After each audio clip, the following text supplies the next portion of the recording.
Chapter 23. And now it came to pass in the commencement of the 25th year of the reign of the judges over the people of Nephi, they having established peace between the people of Lehi and the people of Morianton concerning their lands, and having commenced the 25th year in peace, nevertheless, they did not long maintain an entire peace in the land, for there began to be a contention among the people concerning the chief judge, Parhoran. For behold, there were a part of the people who desired that a few particular points of the law should be altered. But behold, Parhoran would not alter, nor suffer the law to be altered, therefore, he did not hearken to those who had sent in their voices with their petitions concerning the altering of the law. Therefore, those who were desirous that the law should be altered were angry with him and desired that he should no longer be chief judge over the land. Therefore, there arose a warm dispute concerning the matter, but not unto bloodshed. And it came to pass that those who were desirous that Parhoran should be dethroned from the judgment seat were called king men, for they were desirous that the law should be altered in a manner to overthrow the free government and to establish a king over the land. And those who were desirous that Parhoran should remain chief judge over the land took upon them the name of freemen, and thus was the division among them, for the freemen had sworn or covenanted to maintain their rights and the privileges of their religion by a free government. And it came to pass that this matter of their contention was settled by the voice of the people. And it came to pass that the voice of the people came in favor of the freemen, and Parhoran retained the judgment seat, which caused much rejoicing among the brethren of Parhoran and also among the people of liberty, who also put the kingmen to silence, that they durst not oppose, but were obliged to maintain the cause of freedom. Now those who were in favor of kings were those of high birth, and they sought to be kings, and they were supported by those who sought power and authority over the people. But behold, this was a critical time for such contentions to be among the people of Nephi, for behold, Amalickiah had again stirred up the hearts of the people of the Lamanites against the people of the Nephites, and he was gathering together soldiers from all parts of his land, and arming them, and preparing for war with all diligence, for he had sworn to drink the blood of Moroni. But behold, we shall see that this promise which he made was rash. Nevertheless, he did prepare himself and his armies to come to battle against the Nephites.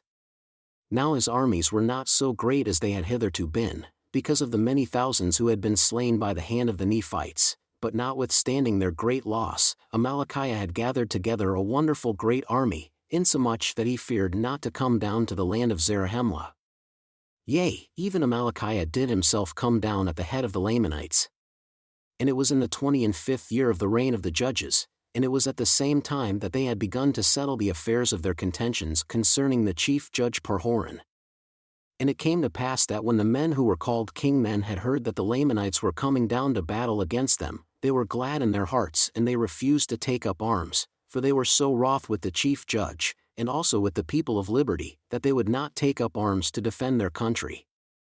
And it came to pass that when Moroni saw this, and also saw that the Lamanites were coming into the borders of the land, he was exceeding wroth because of the stubbornness of those people whom he had labored with so much diligence to preserve. Yea, he was exceeding wroth, his soul was filled with anger against them.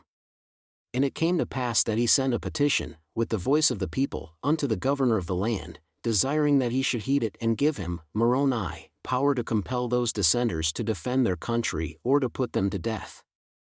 For it was his first care to put an end to such contentions and dissensions among the people, for behold, this had been hitherto a cause of all their destructions.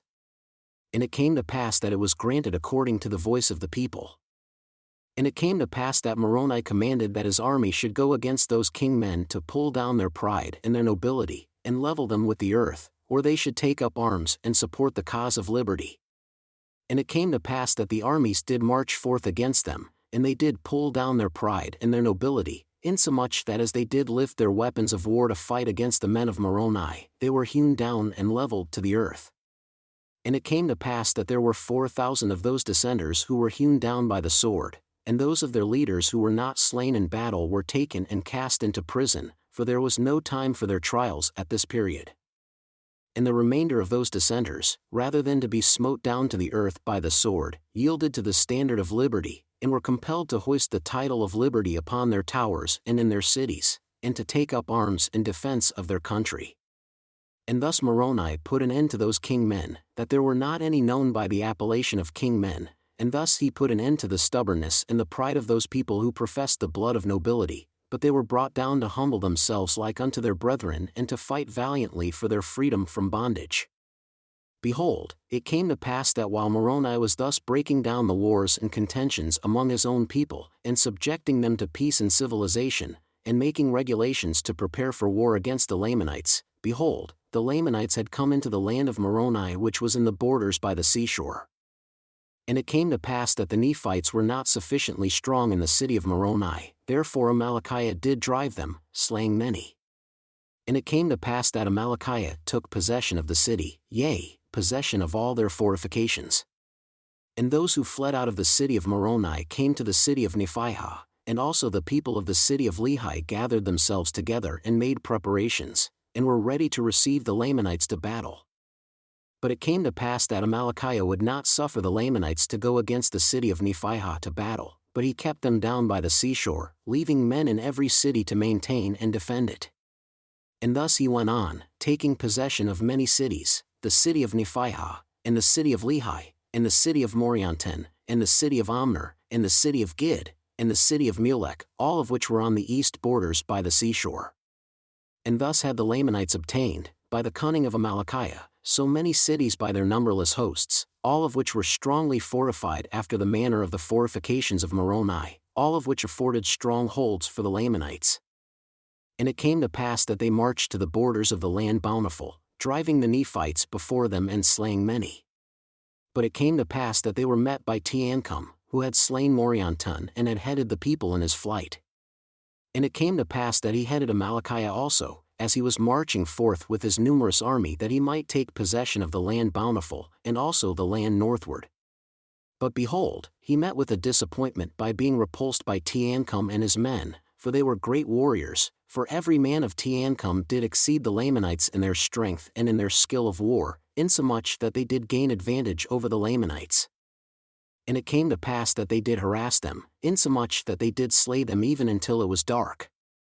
And it came to pass that Teancum and his men did pitch their tents in the borders of the land bountiful, and Amalickiah did pitch his tents in the borders on the beach by the seashore, and after this manner were they driven. And it came to pass that when the night had come, Teancum and his servants stole forth and went out by night, and went into the camp of Amalickiah, and behold, sleep had overpowered them because of their much fatigue, which was caused by the labors and heat of the day. And it came to pass that Teancum stole privily into the tent of the king and put a javelin to his heart. And he did cause the death of the king immediately, that he did not awake his servants.